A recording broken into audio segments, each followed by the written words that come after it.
And so really imagine yourself in the future. Think about what it is you want to be doing 20, 30, 40 years from now. This is Insight, scaling lessons from the street. In this series, we mastermind a set of topics plaguing women entrepreneurs on a mighty growth path, such as mindset, business modeling, sales, marketing, finance, and legal. Whether you're looking for world domination or to work less while being more profitable, you'll find learnings in here from women who know the journey and fight in the trenches every day. Inside is co-hosted by Andrea Henry, Megan O'Neill, Sheila Cummins, Susan Diaz, and Wendy Brookhouse. I'm Andrea Henry, and I run Henry Business Law, a law firm that is obsessed with helping women entrepreneurs grow with confidence. Thanks for joining us today. I'm going to be asking the ladies whether they view their business as an asset or whether really this is just a replacement for a job. And I know when I started my business, it was with the intention of having flexibility. It was with the intention of being able to spend time with my kids and earn an income. But I don't think I really grasped the idea of it being an asset that I could invest in a similar way to like a house or a farm, something that you can build and grow and it can actually be its own asset. So I'm interested in hearing from you ladies, whether you started with the view of replacing a job, whether you always viewed your business as an asset, and what do you think are the differences that come when you view your business as an asset versus just as a way to replace an income? I know that up till now, my job has been replacing income. It is how I earn money. It has been fueling my family and fueling me. And I think we have to, not all businesses are built to sell. And I think when a business is built to sell, then it becomes an asset. And I think that's a really important differentiator. And it's hard to sell a business that's built on intellectual property and on one person's name. What people buy is community. They buy access to lists or number of contacts. They buy systems and processes and brands. And I think a lot of women don't build their company up to that stage because in my research, I noticed that women, a lot of them are starting it to have it be sort of a secondary income in their house. It's not, they're not building the next Amazon. They're not the next Google. And I think, that's part of the reason why women aren't funded as much as men is a lot of the companies are not built as an asset. They're built as a self-employment tool. Absolutely. I found the same thing working with clients, and it's an interesting concept in terms of your motivation and your exit strategy are so key in determining what type of business you build. So if your motivation is, I want to earn a little bit on the side because I want to be able to send my kids to private school, or I want our family to be able to go on nicer vacations, or maybe I just want a buffer and not, be dependent entirely on one paycheck, and I'm just going to run this until I retire, that's an entirely different business. And that business looks different from someone who says, nope, I've come up with a wonderful idea, or I have a new service model or a new product idea, and I'm going to grow this and I'm going to bring on investors. And in 5 to 10 years, I'm going to be able to sell this. The decisions that you make around those two businesses are completely different. The legal foundation that you need is completely different from a business that you're going to have as a replacement for your job versus something that you're actually building as a completely separate entity from yourself. Anyone else? I think I was always building it for the opportunity to sell it later. And I mean, not everyone has that opportunity as a business owner, a physician, or you are a, depending on what you're building. If it is just you, then chances are it's a personal service corporation or something like that. It's harder. Yep. It really isn't for sale. And so I think, Andrea, what you're saying is so very, very important, is to kind of know where you're going to go, because yes, it affects what legal documents you make. Are you going to incorporate? And from my perspective, there's a couple other things. I want to understand what your goals are as a business owner, because where I have you invest money, that is separate and distinct from your business activities, because money in a corporation can be invested, but if it's in the long-term market and everything, and you're going to sell that business, well, then maybe we need a different structure than that. We may not want to stay in that corporation, or we do want to pull everything out and invest personally. But these are the kinds of questions that you want to kind of have an idea. Some people, like I said, it's straightforward. And honestly, from my perspective, whatever way is what you want to do, it's okay. That's what you want to do. It's not, you should do it this way or you should do it that way, from you should be growing a company that could be sold. That's exactly.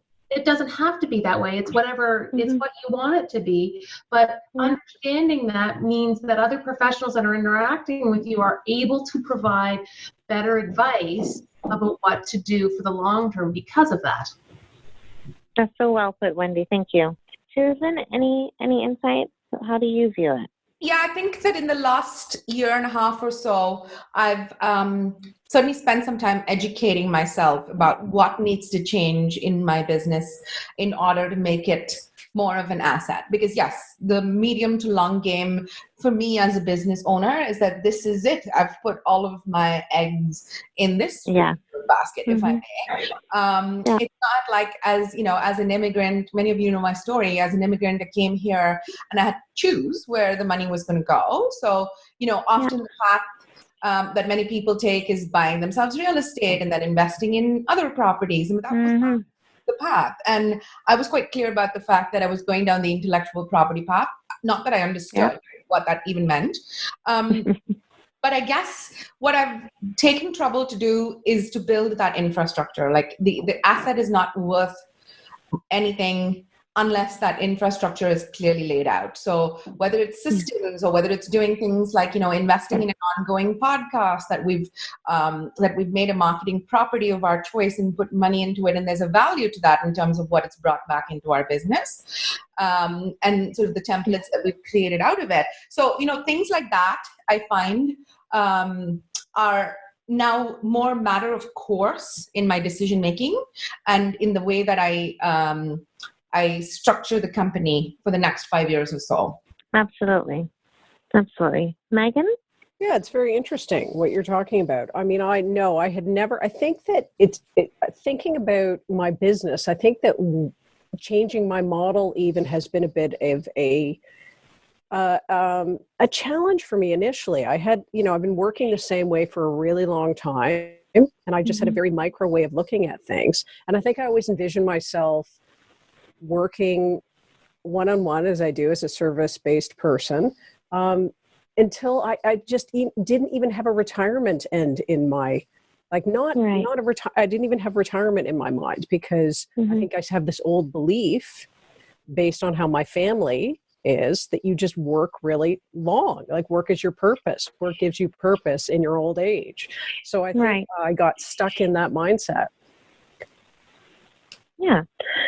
And now seeing maybe some of the opportunities. I know for me, the idea of being able to sell a professional services firm, like I hadn't thought of it at all until meeting people who've done it, because I'd thought the same thing. Well, it's professional services and it's only you, or maybe it's only you and some associates or a partner.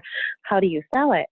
The other thing with a company which is very strongly associated with one person as a brand. So I had a wonderful conversation with Julie Cole of Mabel's Labels, who's also a recovering lawyer. But Julie was and continues to be the face of Mabel's Labels and continues to do a lot of their marketing and publicity and is still very much associated with the brand. But they sold it, and she continues to work for the new company after having received a payout. I remember speaking to an accountant who built up 2 accounting practices and sold them, even though most of the relationships and most of the clients were based on personal relationships. So I think to what I think Susan was saying earlier in terms of the systems, yes, start a business, especially if we're in the personal services area, we may think it's impossible. It's just me, or it's just me and a small team. No one's going to want to buy it. But you can sell a business and it not look like, you know, like everyone else's. And as I always say with contracts, ask for what you want. So if it is that your business is profitable, if it is that your business has great systems, if it's got recurring income and good contracts in place, that's still a business that's attractive to someone. It might not be in the traditional sense, but in a way that you can still continue to work with a business, or you can continue to do the things that you love, and also not have to deal with all of the other things that come with running a business. So I think I challenge, if it is that you're running the business and it's really to replace an income and that's it, that's perfectly fine. And I think there should be room for everyone to run the type of business they want. But if it's something you'd like to do and you just don't think that you can because of the type of business that you have, or it just hasn't occurred to you and you've just thought about it in terms of, I just need to replace my job, I challenge you to think about, is there anything in my business that I can systematize? Is there anything in my business that might be attractive to someone else? Because one, you want to make decisions that are going to allow you that opportunity, because one, sometimes you leave your business voluntarily. Sometimes you leave involuntarily. Sometimes you get sick. Sometimes something happens. Family situations change, and you're not in a position to continue. If you've built a business that can be sold, when you're forced to do it, you're going to get a better price than a business that has absolutely no way that it can work for someone else. You know, when I turned 45 a couple of years ago, well, actually everybody thinks I'm 29, right? Of course. I turned 29 a long time. But when I turned 45, all of a sudden I was staring down the barrel of 50. And there was this sort of pit in my stomach of, oh my God, but I'm really going to want to retire one day. And being a service-based business, it really was a slap in the face of, well, wait a minute. What about when I do want to retire? Yes, I try my best to put money into RRSPs and save and invest. But at the end of the day, having 3 kids in Toronto is really expensive. And so there isn't always as much left over as I want. And so it took sort of a lot of quiet time to figure out, how can I shift what I have so that I could have something to sell? And that is the whole impetus behind Cummins Capital and why I am building up this access to capital for women entrepreneurs, because that is wonderful. Essentially a lot easier to sell than Cummins Coaching, which has been built under my own name.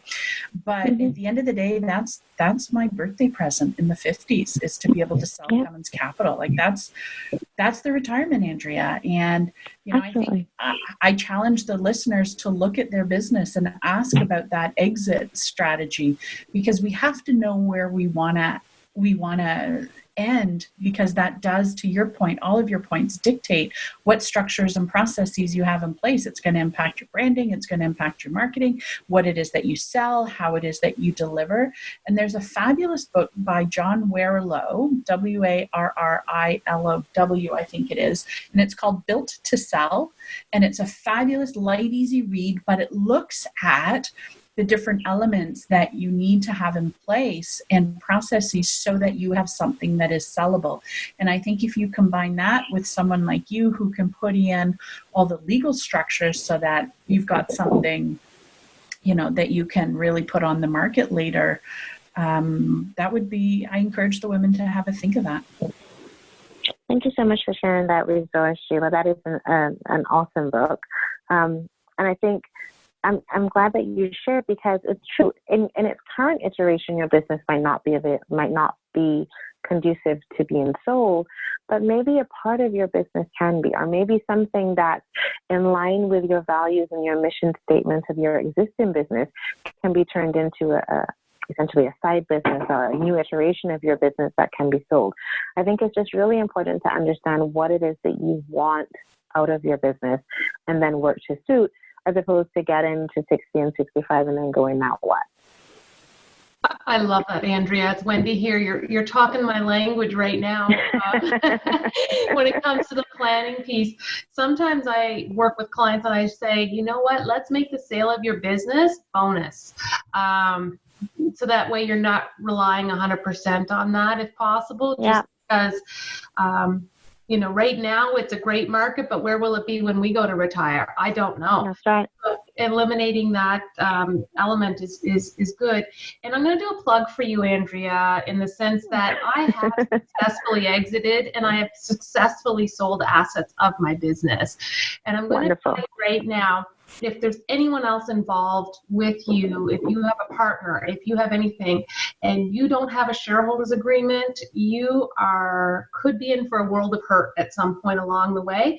And so absolutely make sure you have all the legal agreements, because I know I have been burned if I didn't have it, and it saved my butt another time. So because I learned from my that's good. That's good. So that would be those are my 2 cents worth. Thank you, Wendy. I'm going to take that little snippet out.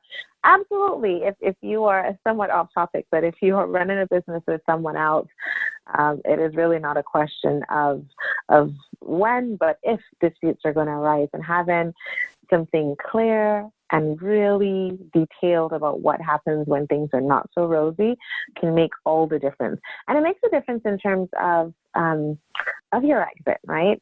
And if one of you decides, look, this isn't working out, I want to leave earlier, I've made as much money as I want to make, and I want to go to the beaches of Bali, and you want to continue because you're trying to build, the next Amazon, all of those things can be included in your partnership agreement. So thanks for sharing that experience, Wendy.